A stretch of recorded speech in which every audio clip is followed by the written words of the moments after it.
Fight Mike here. Today we're going to be matchmaking the UFC Atlanta card that happened yesterday.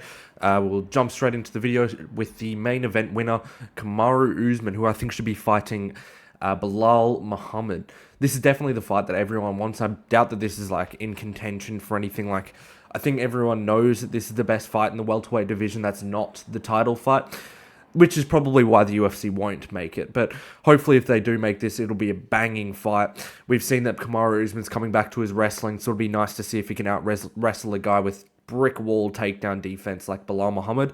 I actually expect we'll get like a Kobe Covington, Kamaru Usman-esque performance out of both of them. Maybe I could even pick Belal to finish him, but I think this would be a great like December main card pay-per-view or January fight night pay-per-view, or even just like a fight night main event around those times. I know Belal will need to recover from his injuries from UFC 316, and I'm sure that Usman needs a little bit of time after fighting Joaquin Buckley yesterday.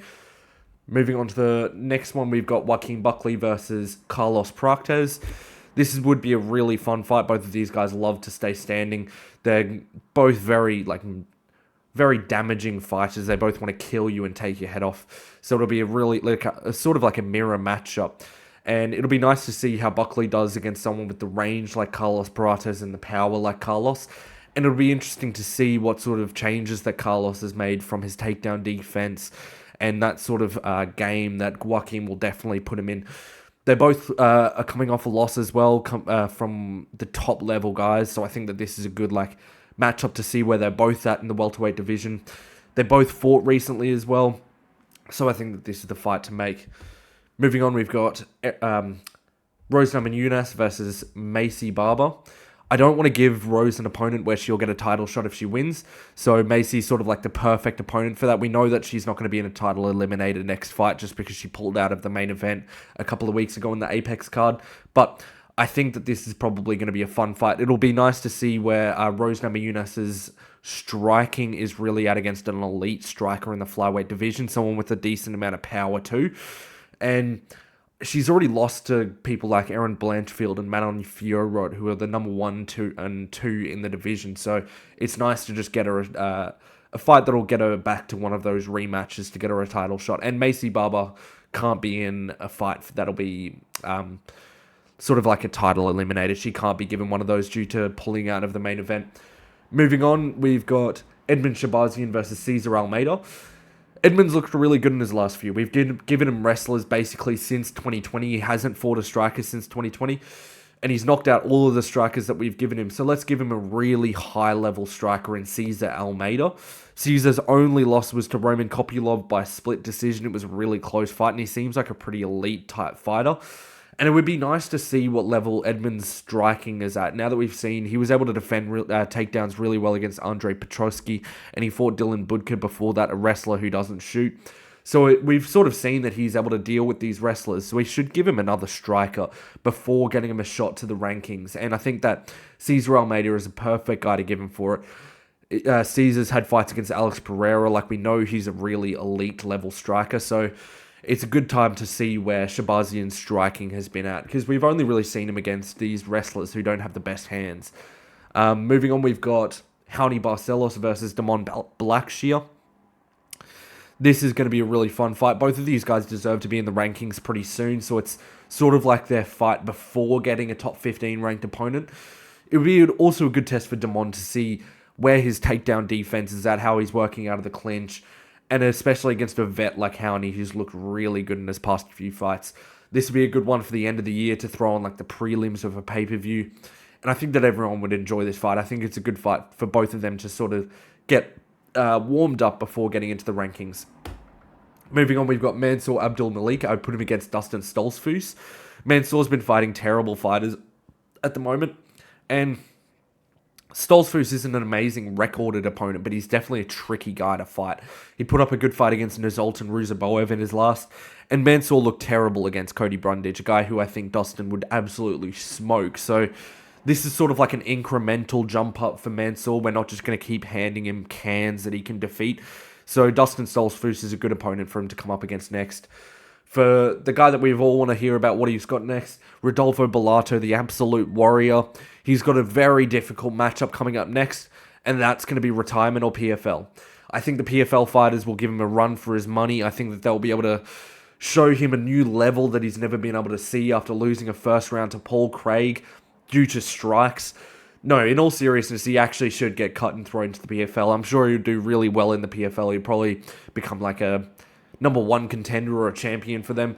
So I would like to see it. I never want to see him fighting in the UFC again. Moving on, we've got Navajo Sterling versus Paul Craig.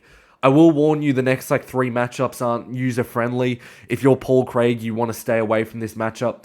But I don't think he should be given someone like Rodolfo Bellato, someone he's actually got a chance to win against. I think these guys, when they get older, we should be giving them one of these winnable fights every like 5. I think it's the UFC should be sink or swim. So give him Navajo Sterling and let him just clean him up and get another highlight reel finish. I wanted to give Navajo someone a bit higher up in the rankings, but like there's most of the light heavyweights are already matched up, and even then, Paul Craig is sort of like a good win to at least have in your resume for light heavyweight, at least, seeing as he's got wins over Jamal Hill and Magomed Ankalaev and Nikita Krylov. So hopefully Navajo can smoke him in this fight.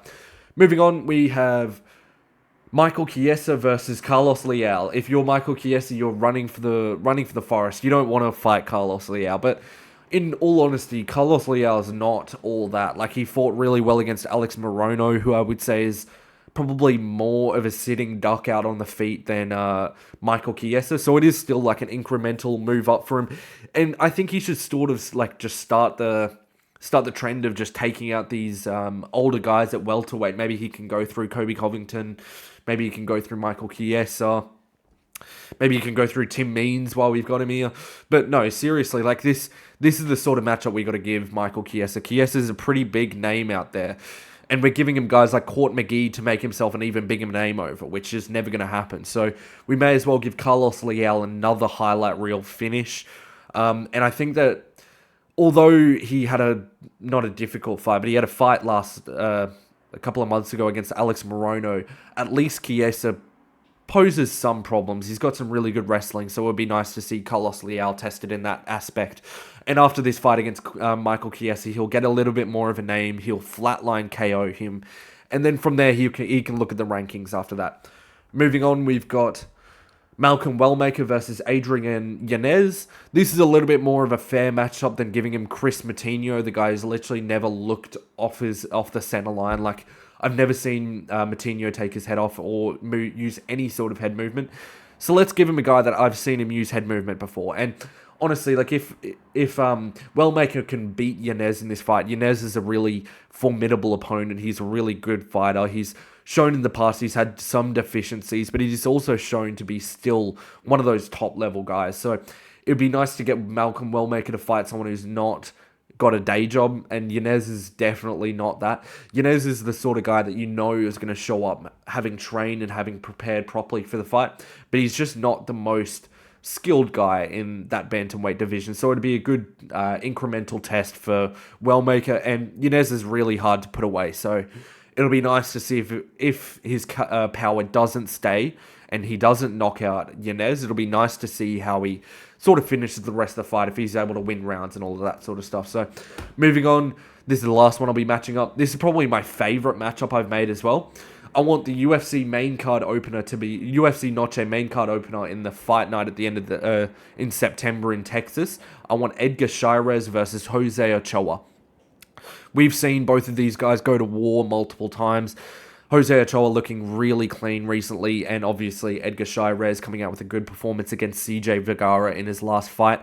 Chairez also put up a good performance against Joshua Van in an absolute war. And Jose Ochoa put up a performance that was also an absolute war against Lona Kavanagh. So this is sort of like another two prospects meeting together. And I bet this will be a really fun fight. That's why I think it should be a main card opener. Both of these guys, they love to throw hard shots. They're constantly swinging. They're very active guys. So this is a perfect matchup to throw on that UFC Noche card, especially since those Noche cards are usually quite fun to watch. Let's keep it up and put these two on the main card. You will not find a dull person in the arena while this is on, I promise you. If you've seen these guys both fight, you'll know that this is the best matchup that can be made. That's all of the matchups I'll be making for the UFC Atlanta card. Thanks for watching the video.